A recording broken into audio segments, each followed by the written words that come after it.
The transport ship drifted slowly toward the alien station, a vast ring of silver that glowed against the deep blue star. From the viewing window, Ryan pressed his hand to the glass, watching the soft lights of the station pulse like a heartbeat. He had traveled many days across empty space to reach this place, and yet, even now, he was not sure why he had been chosen. The message from the council had been clear: you will be our envoy. You will speak carefully, follow their customs, and most of all do not speak to the princess.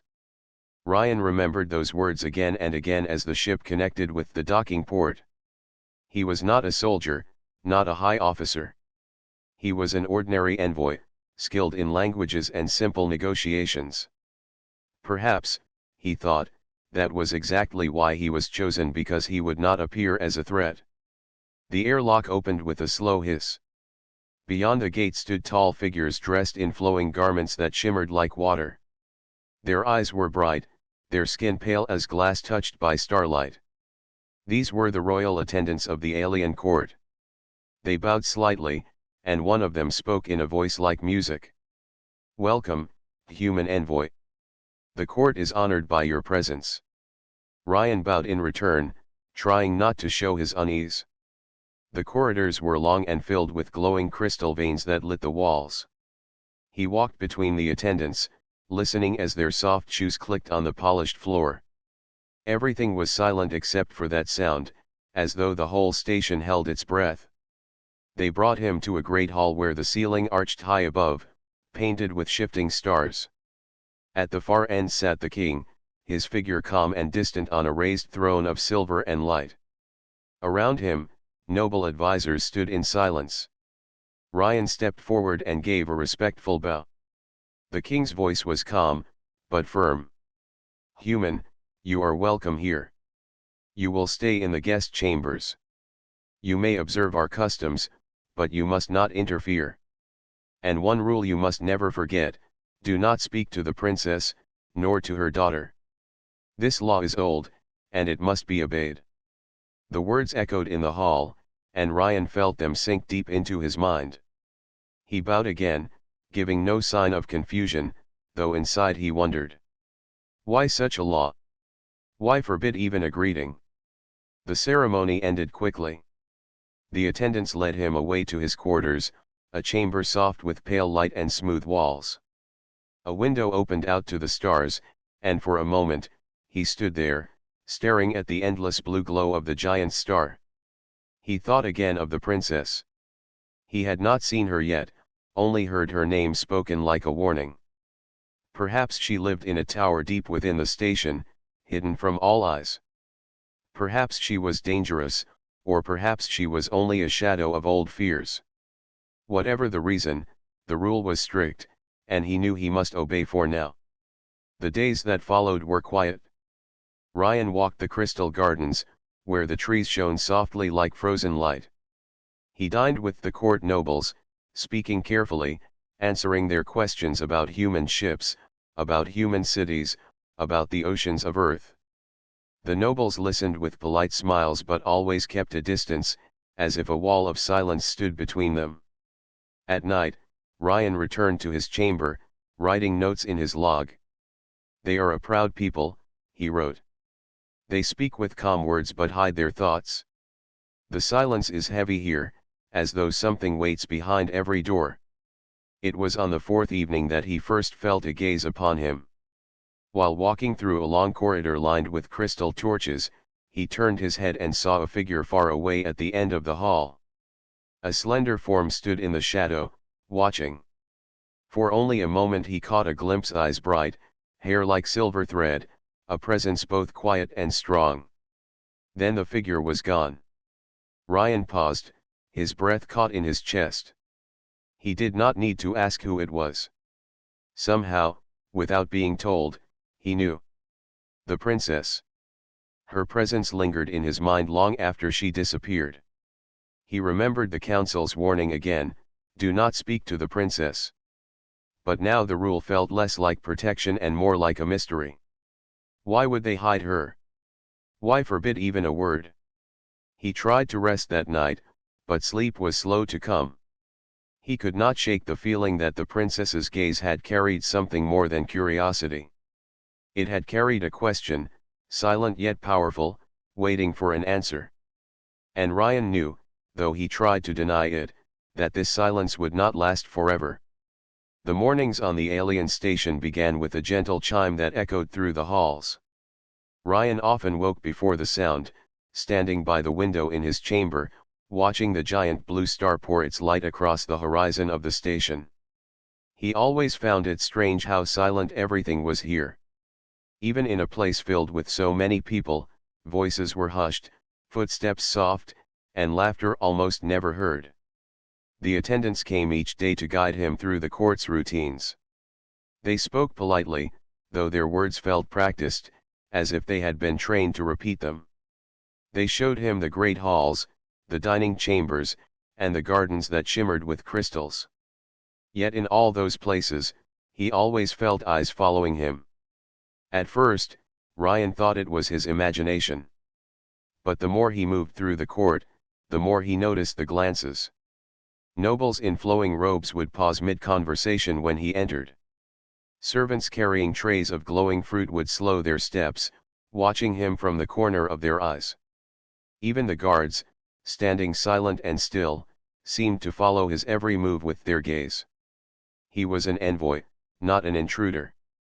Yet he felt less like a guest and more like a puzzle that no one knew how to solve.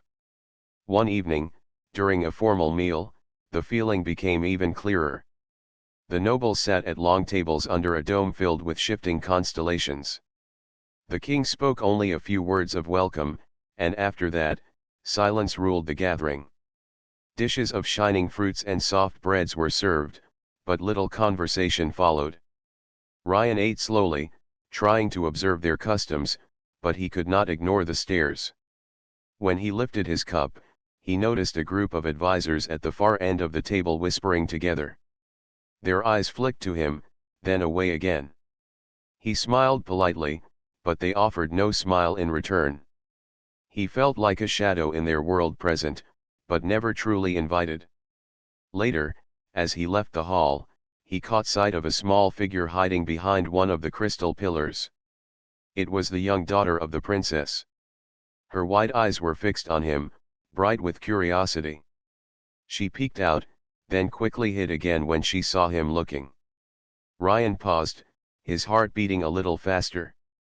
The rule echoed in his mind: do not speak to the princess, nor to her daughter. He gave a gentle nod toward the pillar, as if to say he noticed her, but he did not step closer. He walked on, though he could feel her eyes on his back until he turned the corner. That night in his chamber, Ryan wrote in his log, "The court is filled with silence. They observe but do not speak. Even the child watches me. Why is it forbidden to answer her gaze? What is hidden behind this law?" The following day, the king invited Ryan to a viewing of the Hall of Stars, a chamber filled with tall windows that opened to the endless blue light of the giant star. The king spoke with calm words about the history of their people, how they had built the station as a sanctuary, how they had lived in peace for centuries. Ryan listened carefully, nodding at the right moments, but again he noticed the same pattern.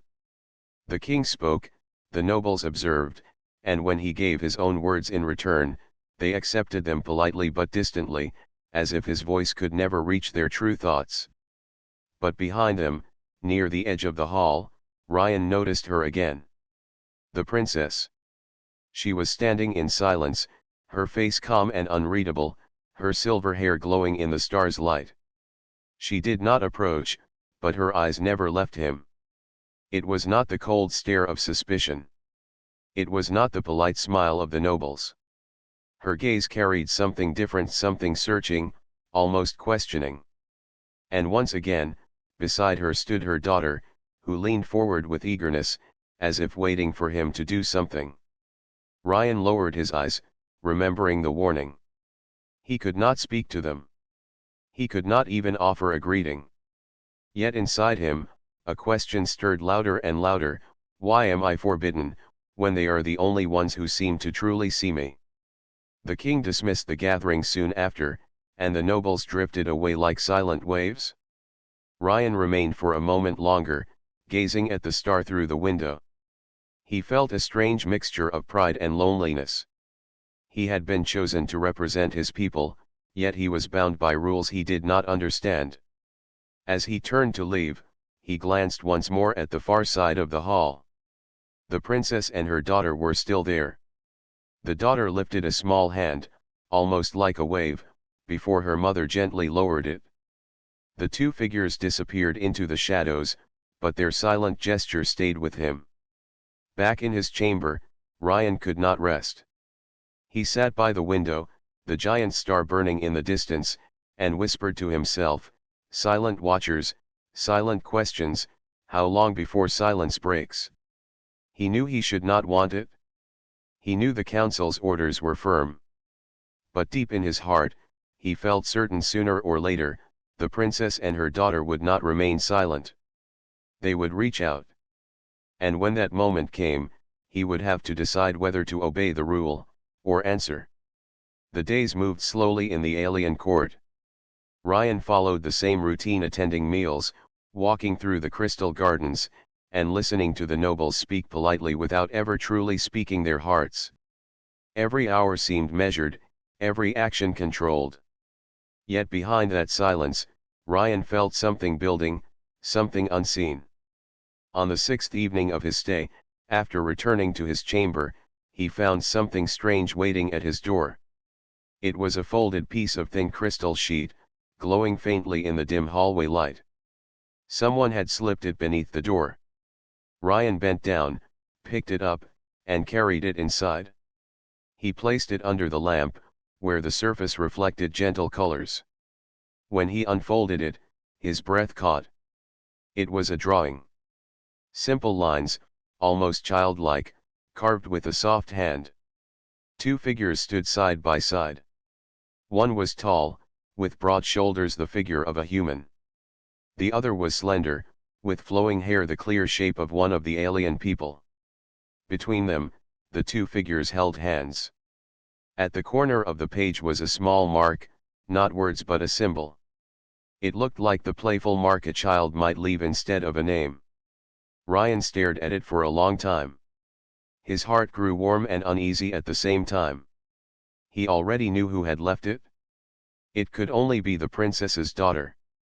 The rule echoed in his mind: do not speak to the princess, nor to her daughter. Yet the drawing spoke louder than silence. It was not words, but it was a voice, clear, honest, and reaching directly to him. He placed the sheet gently on his desk and sat down, rubbing his forehead. Should he report this to the king? Should he ignore it? Or should he hold it close and wait for what might come next?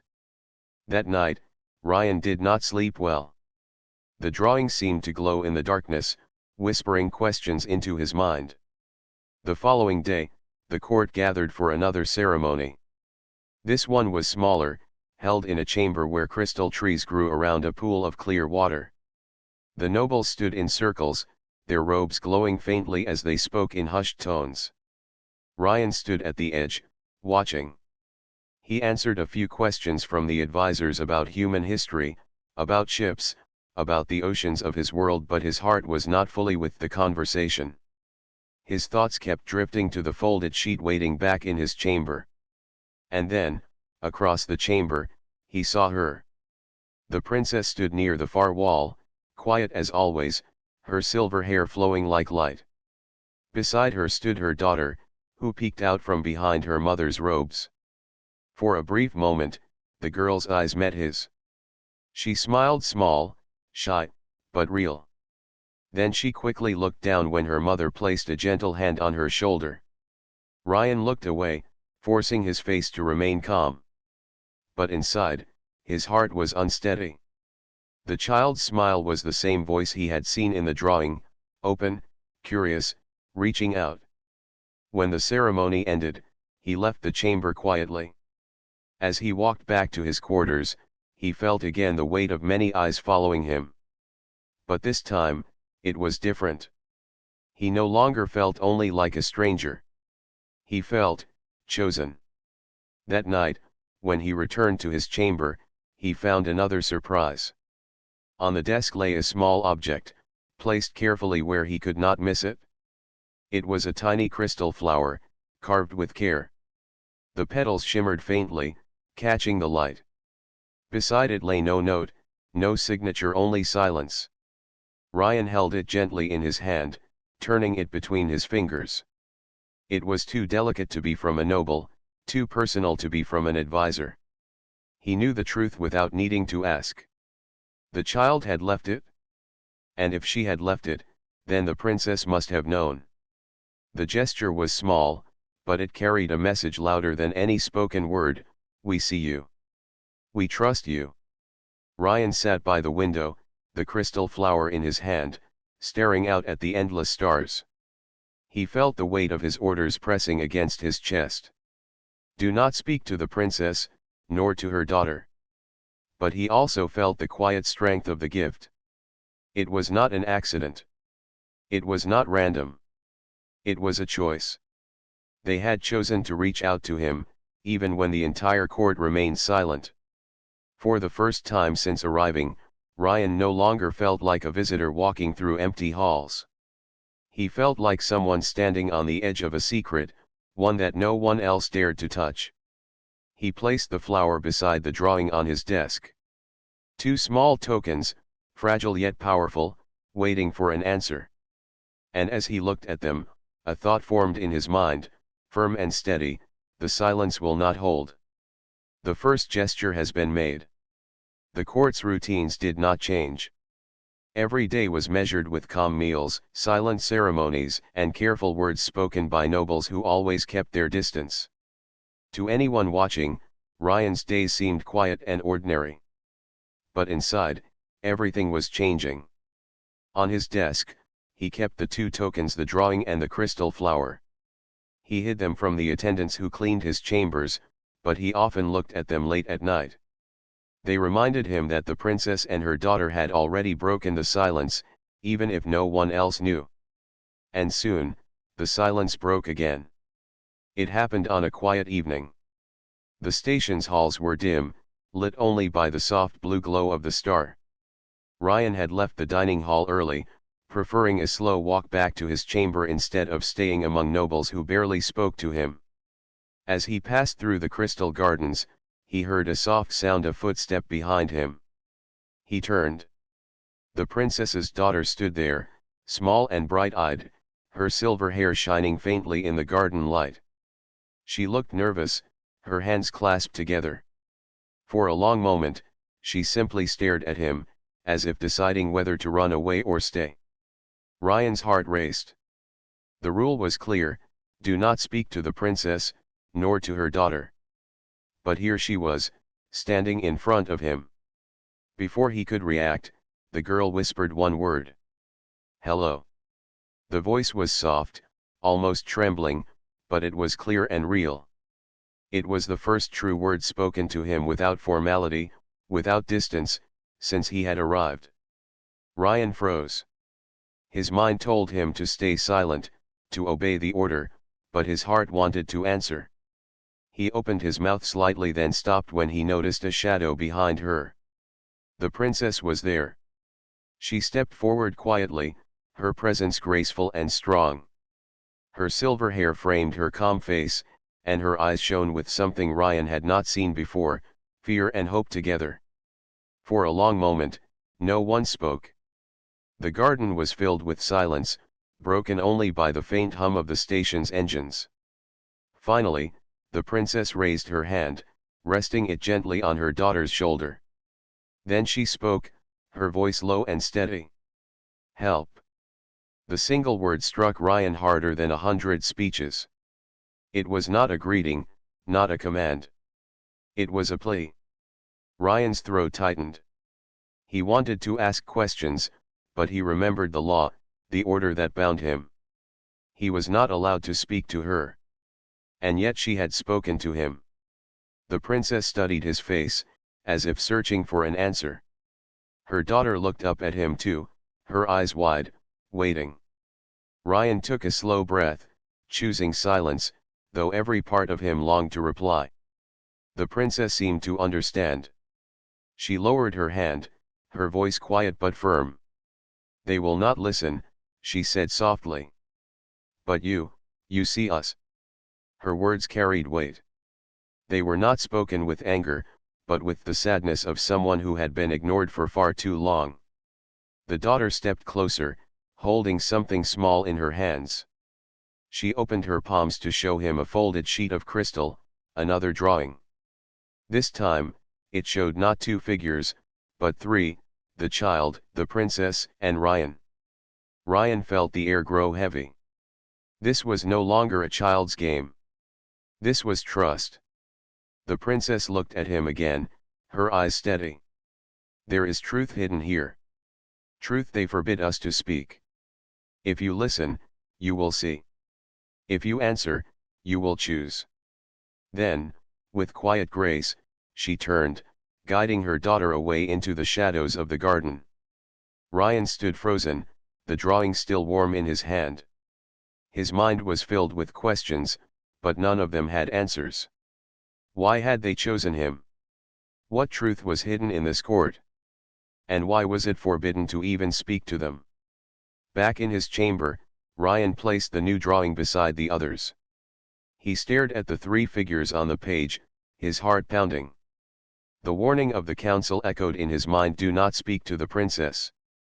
But now those words felt weaker than ever. He whispered to himself, "She spoke first." For the first time since his arrival, Ryan felt the weight of choice pressing on him. To obey the order meant to close his eyes and pretend nothing had happened. To disobey meant to risk everything, perhaps even his mission. And yet, the princess's voice would not leave him. That single word, spoken with hope and fear, repeated again and again in his mind: "Help." Ryan knew one thing with certainty: he had crossed a line, even if no one else had seen it. The silence between him and the princess was no longer unbroken. It had cracked, and through that crack, truth was waiting to come out. And deep in his heart, he felt it: there would be another meeting. And next time, he might not remain silent. Ryan could not rest after the secret meeting in the garden. The princess's single word echoed in his thoughts: "Help." It was small, but it carried the weight of 1,000 unspoken truths. He replayed it again and again, wondering what danger she had meant. The next day passed in silence. The nobles behaved as if nothing unusual had happened, speaking with their calm, distant voices. The king delivered another short speech about peace, tradition, and honor. No one mentioned the princess. No one spoke of her daughter. But Ryan could no longer see the court the same way. Every polite word, every careful gesture, now felt like a veil hiding something deeper. He knew there was a truth behind all this silence, and he knew the princess wanted him to see it. That night, as he sat at his desk, he noticed a faint glow under his door. His heart leapt. He opened it quietly and found another crystal sheet, folded and placed carefully in the hallway. This one was different. When he unfolded it, he found not a drawing, but lines of simple writing. The letters were in his own language, though rough, as if carefully learned. The words read, "Come to the lower gardens tomorrow. We will show you what they hide." There was no signature, but he did not need one. He already knew who had sent it. The following evening, when the halls were quiet, Ryan slipped away from his chamber. He walked carefully, following the glowing veins in the walls that guided the path to the lower gardens. Few people went there. It was a place of shadow, far from the grand halls where ceremonies were held. The garden was dim, filled with silent pools and faint crystal trees. And there, waiting near the water, stood the princess and her daughter. Ryan stopped a few steps away, his breath caught in his chest. He knew he should not be here. If the nobles saw him, if the king learned of this meeting, everything could collapse. But the princess's steady eyes pulled him forward. She raised her hand gently, asking for silence, and then she spoke. "My people are proud," she said softly. "They built this place as a sanctuary long ago. But pride has turned to fear. Fear has turned to silence. And silence is killing us. Ryan's chest tightened. He wanted to ask questions, but he still feared to break the law. The princess seemed to sense his struggle. "You need not speak," she said. "Just listen. That is enough." She turned slightly, looking at the glowing water. Her daughter leaned against her side, holding her hand tightly. "Our world below is dying," the princess continued. "The land is poisoned, the seas are fading. The air grows thin. The nobles hide this truth, even from the king. They believe silence will protect us. They believe isolation will keep us safe. But it will not. Our people are fading." Ryan's hands curled at his sides. Now he understood why she had asked for help. "We need knowledge," she said, her voice heavy with sadness. "We need what your kind has: ways to heal land, ways to clean air, ways to build anew. But they will never allow me to ask. They call it forbidden. They call it dangerous. They fear that if the princess speaks to an outsider, our traditions will break." She looked at him now, her eyes filled with both strength and sorrow. "But traditions cannot heal a dying world. Only truth can. Only help can." The garden grew very still. Even the air seemed to pause, as if the entire station was listening. Ryan's heart beat fast. He wanted to answer, to promise her help, but the council's order weighed heavy in his mind. He remembered their warning clearly: do not speak to the princess. If he disobeyed, he risked his mission and perhaps even more. But then he looked at the princess's daughter. The child was staring at him with wide, hopeful eyes, clutching her mother's hand. She had been the one to reach out first, through drawings and gifts. She had trusted him before anyone else. Ryan felt the decision forming inside him, like a spark. He could remain silent, obeying the council's rule, or he could answer the plea of a mother and child. He opened his mouth slowly, his voice low, careful, but clear. "I hear you." The princess's eyes widened slightly, and for the first time since he had seen her, a faint smile touched her lips. Her daughter's face lit with joy, as if those 3 words were the greatest gift in the world. "You chose to listen," the princess said softly. "Then perhaps there is hope." They spoke little more that night. The princess told him only fragments, careful not to linger too long. She spoke of the nobles' fear, of old prophecies that warned her bloodline would bring ruin if they spoke to outsiders. That was why the law was made. That was why she had been silenced. But she no longer believed in silence. She believed in trust. And she had chosen to trust him. When Ryan returned to his chamber, he sat by the window, staring at the endless blue star. His heart was steady now. He knew the truth, and he knew the choice he had made. He whispered into the quiet room, "I hear you. And I will help." The silence of the court was broken. And nothing would be the same again. Ryan did not sleep after hearing the princess's truth. He sat by the window in his chamber, staring at the endless glow of the blue star. Her words repeated in his mind, "Our world is dying. We need help." He thought of the council's orders. They had been so firm, so absolute: do not speak to the princess, nor to her daughter. And yet, he had spoken. He had broken the rule. But how could he stay silent, when silence meant a whole people fading away? When morning came, he walked through the halls with heavy steps. The nobles greeted him politely, as always, but their eyes seemed sharper, as if they sensed something had changed. Ryan kept his face calm, but inside, he carried a secret that could no longer be hidden. That evening, another gathering was held in the Hall of Stars. The king stood tall, his voice calm as he spoke of peace, tradition, and honor. The nobles nodded in agreement, their faces empty of emotion. Ryan listened quietly, but his thoughts were far from their words. He looked to the far side of the hall, where the princess stood once again in silence, her daughter by her side. Their eyes met his for only a second, but it was enough.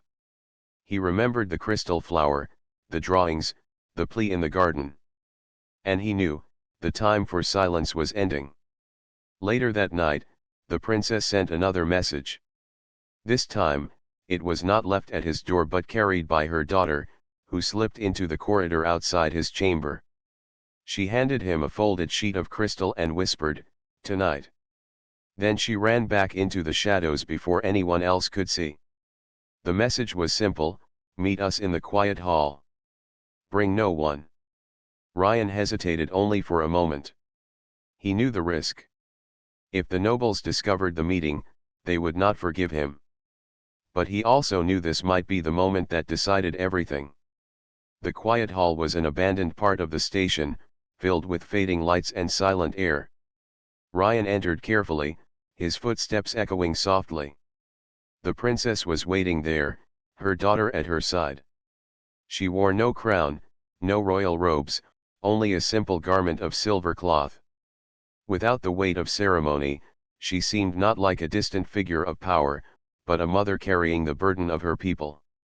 She looked at him with steady eyes. "You have already chosen," she said. "You spoke to me when all others stayed silent. But now you must choose again. Will you carry our truth to your people? Will you risk their anger to save us?"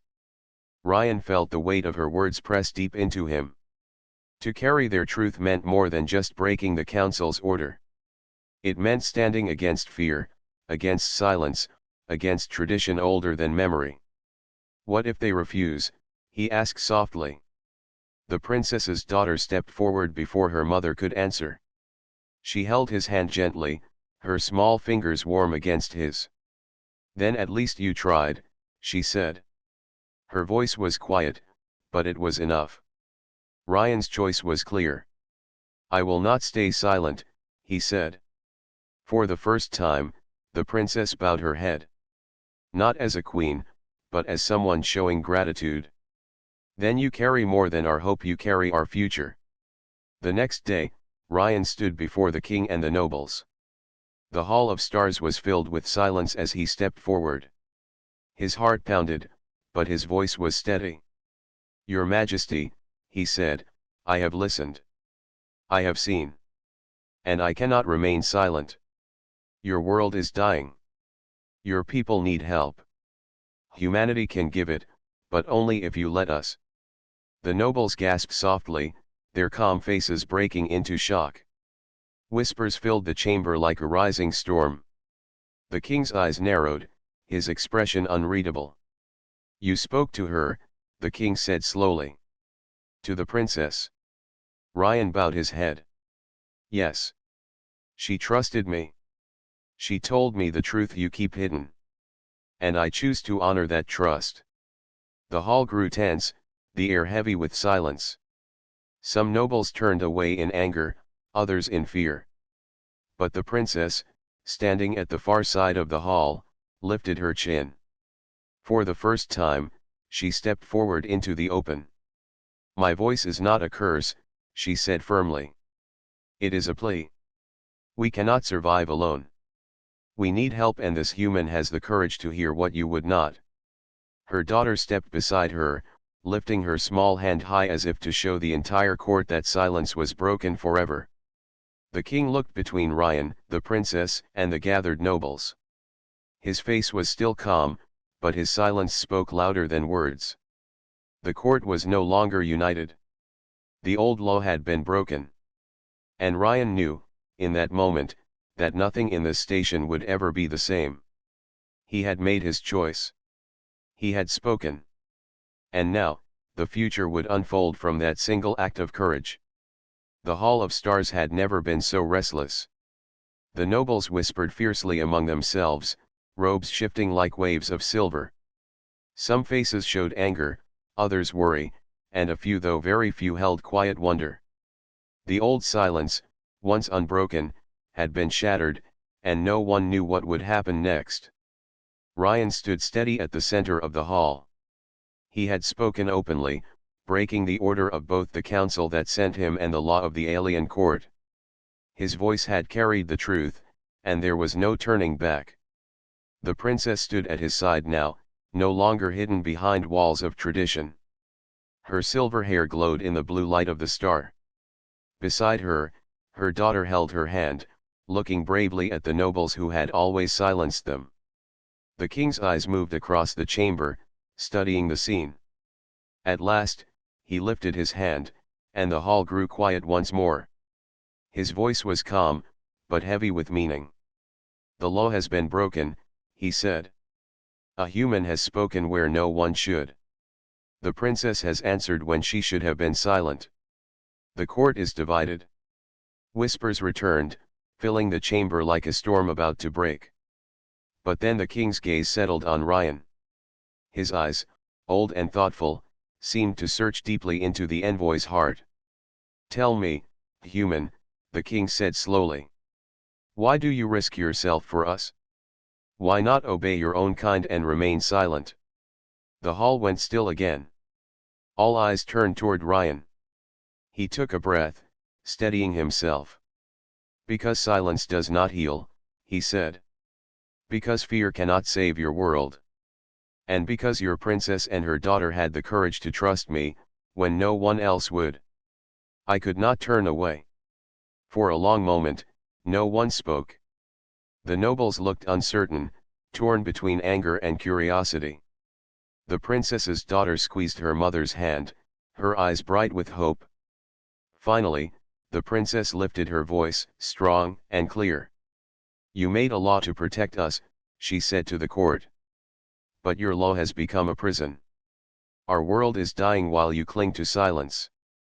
This human did what none of you dared." He listened. "He chose to hear what you refused to see."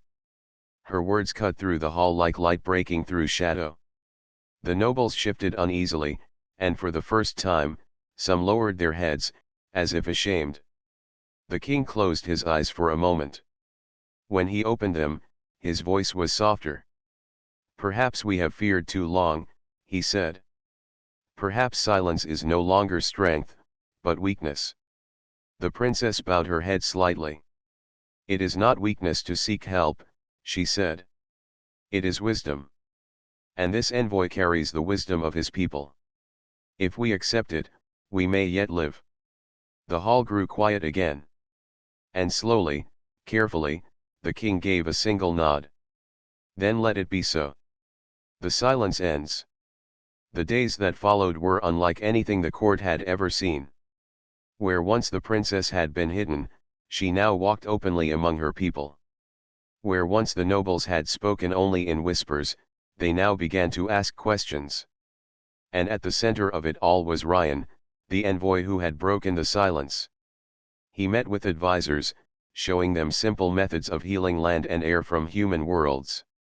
He explained how technology could restore poisoned soil, how clean water could flow again. The nobles listened with hesitant curiosity at first, but over time their resistance softened. The princess and her daughter often sat with him during these meetings. The daughter asked endless questions, her young voice filling the air with the sound of hope. The princess listened quietly, her presence strong, her trust never wavering. For the first time since his arrival, Ryan felt truly welcome. He was no longer a shadow walking through silent halls. He was part of something larger, a bond between two worlds. One evening, as the blue star poured its light across the station, Ryan walked once more in the crystal gardens. The princess joined him, her daughter running ahead to chase the glow of the crystal trees. "You changed everything," the princess said softly. Ryan shook his head. "No. You changed everything, when you chose to trust me." She looked at him, her eyes calm and shining. "Trust is the first step. But you gave it voice. And now our people will have a chance to live." Ryan smiled faintly. "Not just to live," he said. "To begin again." The princess's daughter ran back, holding a small crystal flower in her hands. She placed it in Ryan's palm, her face bright with joy. "For you," she said. He held it carefully, remembering the first flower she had given him. This one was brighter, stronger, carved with more care. It was not a plea anymore, it was a promise. In the weeks that followed, ships were prepared to carry human aid to the dying world below. Plans were made, knowledge was shared, and for the first time in centuries, the station's halls echoed with more than silence. They echoed with voices hesitant at first, then stronger, filled with questions, ideas, and hope. Ryan stood among them, no longer just an envoy, but a bridge between two peoples. The princess stood beside him, her daughter at her side, and together they looked out at the giant blue star. The silence had ended. A new bond had been born, one not of laws or fear, but of trust, courage, and the simple power of answering when someone reaches out. And in that bond, both their worlds found hope.